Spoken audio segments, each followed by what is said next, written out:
Now we're going to talk about different reference methods for body composition. And these will include densitometry as well as dual X-ray absorptiometry, which is basically DXA. Okay, and many of these you've heard about, so I want you to kind of really understand the differences between them and then the gold standard of what we should be using.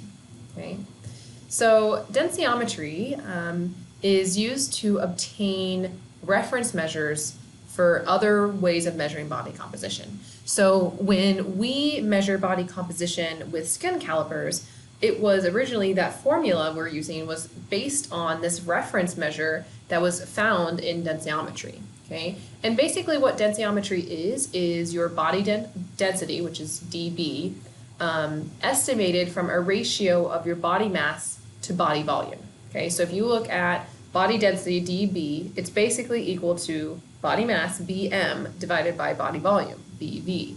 And body volume can be measured two different ways. Hydrostatic weighing, which many of you guys have heard about and maybe possibly done in a different class, as well as air displacement plethysmography. Okay, and that is best known as BOD-POD. Okay, and there's other ways of doing it, but that's the most common in our field. Okay, so again, really important that you know that densitometry is one of the ways that we can actually get reference measures.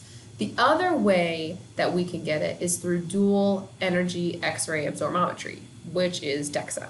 Okay, and you're going to see this a little bit more in detail later, but DXA is the gold standard for measuring body composition. The problem is it's really hard to get your DXA done. It's usually expensive. If you're just kind of some average person, it can cost a lot of money. You need someone who has a special certification to actually run it. So it's not usually available to the average person. So let's start with hydrostatic weighing. Okay, it's based off of the Archimedes principle, which basically says the weight of your body underwater should be directly proportional to the volume of water that gets displaced by someone's body volume. Okay, and again, I'll say that again. So Archimedes' principle says that the weight of body underwater is directly proportional to the volume of water that gets displaced by the body's volume. So when someone gets dunked into the hydrostatic weighing tank, the amount of volume that gets displaced is directly proportional to how much they weigh. So that is kind of how we're able to measure some of these things. So hydrostatic weighing provides us information about body volume. And we just learned that in order to have and measure body composition, right, we need to know what body density is. And body density is relied on knowing body volume. Okay, so again, that's kind of the background of knowing how we measure it. So hydrostatic weighing, we're able to measure body volume, and we know body mass because we're able to actually calculate that by weighing someone. So we take someone's body mass divided by their volume, and we get body density. Once we have body density, there's a series of calculations that you can use to actually estimate, use that word, estimate someone's body composition.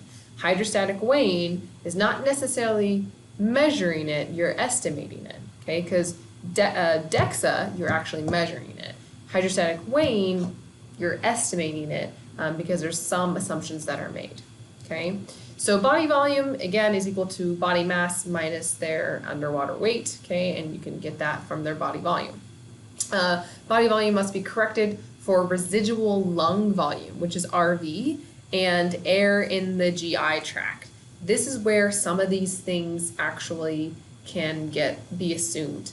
Okay, so body volume is corrected for water density, which is known as D water. So now when you're looking at body volume, you can kind of see the calculation underneath. It's body mass minus the net underwater weight. You take that collectively and you divide it by the water density. Then that you take and you subtract the residual lung volume from the GI tract volume, or the air in the GI tract. Right now you're probably like, that's a lot of information that I really don't care about. And I totally understand that, because in real life you're probably never going to say all of this to one of your personal training clients. But it is important for you to kind of understand that hydrostatic weighing is a really good measure to use because if done right, it can be actually pretty accurate. Okay, but that's the problem, right? If done right. So if you're looking at this picture with some grimace, you've probably done it before. getting someone to fully go underneath the water and exhale all of their residual volume in their lungs is really, really difficult. A lot of people struggle with the feeling of this, and they get a little claustrophobic, and so measuring that accurately is difficult, right? This is a different kind of tank. There's different ways of looking at hydrostatic weighing. Some of them you can actually go through, some of them people have to forward fold. Okay, either way, it's a very difficult thing to have people do. Okay, and this is relative body fat from hydrostatic weighing. So body mass, you can get, this is actually how we calculate it, right? Body mass we get from the scale. Body volume we actually get from hydrostatic weighing procedure. And then your body density is your body mass divided by your body volume. Okay, so then once you have your body density, which is that dB, then you're able to plug it into your percent body fat calculation. Okay, and you can see that below. I'm not going to read it for you. Okay, but that's how important for you all to know. So that conversation that you have with your client of, well, how does hydrostatic weighing work?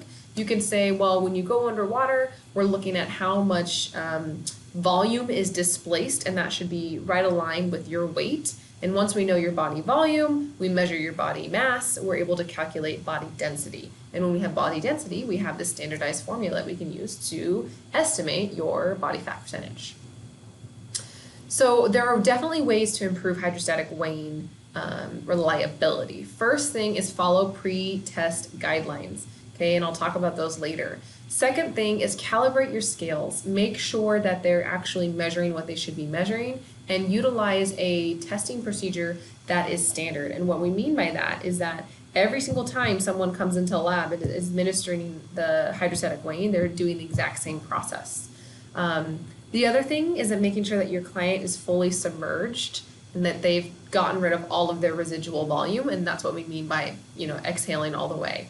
Again, that's very difficult to do.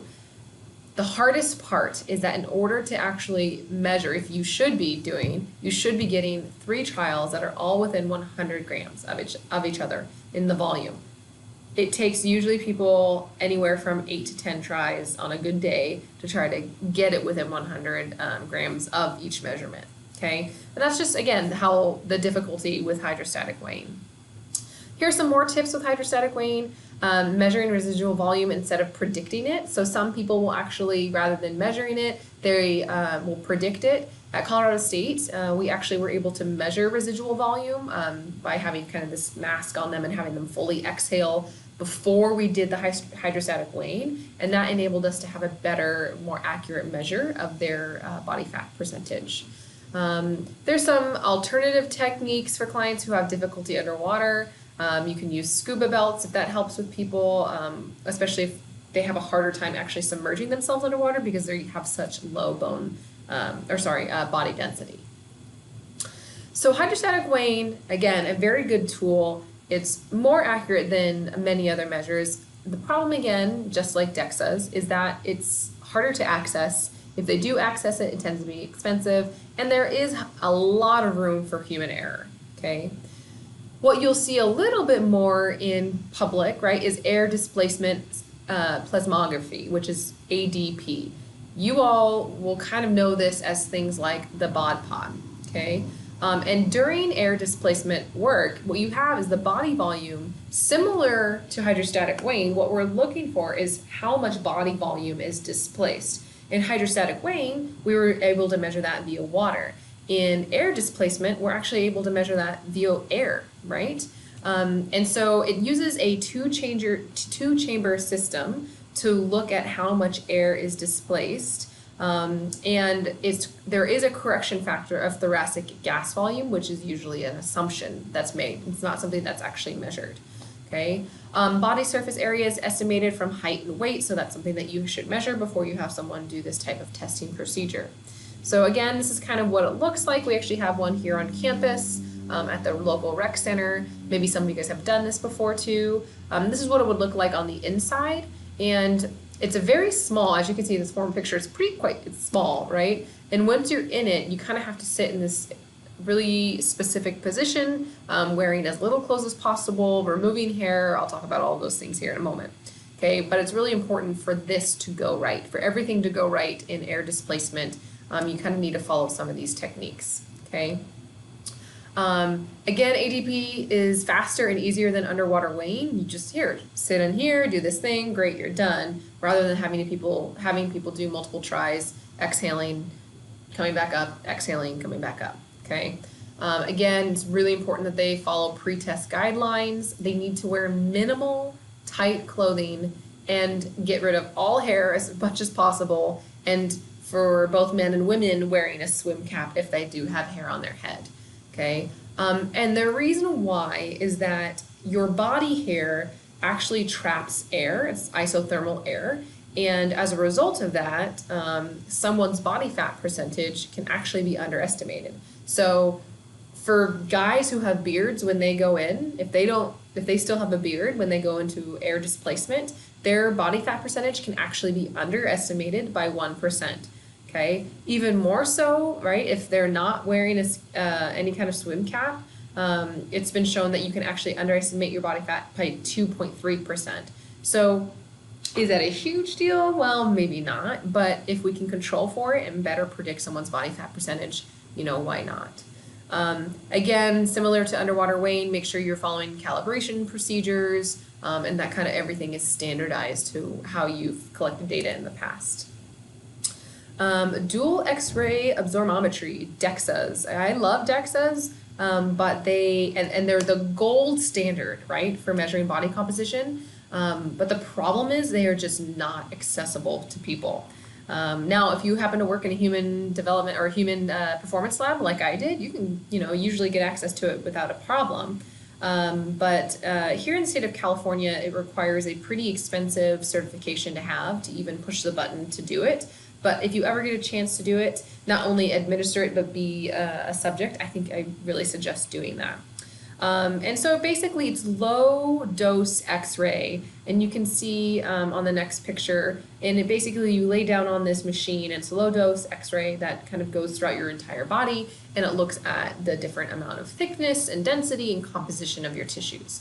The two primary things that come out of DXAs are bone mineral density, as well as body composition. And the nice thing about bone mineral density is not only does it tell you your overall bone mineral density, but you can do what's called an ROI, region of interest. And so say you wanted to look at your bone mineral density in your upper arm and compare that from 2 years ago. If you did an ROI 2 years ago, you'd be able to see the bone mineral density specific to the bones in this region and compare pre and post. Okay, so to be clear, dual X-ray or DXAs, they will give you estimates of bone mineral, they're going to give you estimates of fat, lean soft tissue, as well as adipose tissue. And this is what a typical DXA looks like. They've come a long way. It used to take 20 minutes to do, then it became 6, and now I think it's like 3 minutes. So they're getting better and better with the technology. And there's certainly advantages of DXAs, right? It can give you estimates that you can't get from other forms of body composition measurements, like you actually get bone mineral density. Like I said, it can provide you with regions of interest or segments. And it's really super easy. Like for clients who are getting it done, you get in there, you lay down, boom, 6 minutes later, you're done. And you have your body composition and you have your bone mineral density. So very minimal client compliance. Like I said before, many states require an X-ray technician and or physician. In fact, that's what we had to do. We had to get a physician to sign off to say that they'll be here when we do any kind of DXA procedures. It does require someone to kind of carefully align the client on the actual DXA, but I found it's really not too complicated to do that. And it requires that someone remain still for that given amount of time. So now let's move on to some field methods of body composition, and I'm going to do that in another segment here in just a moment.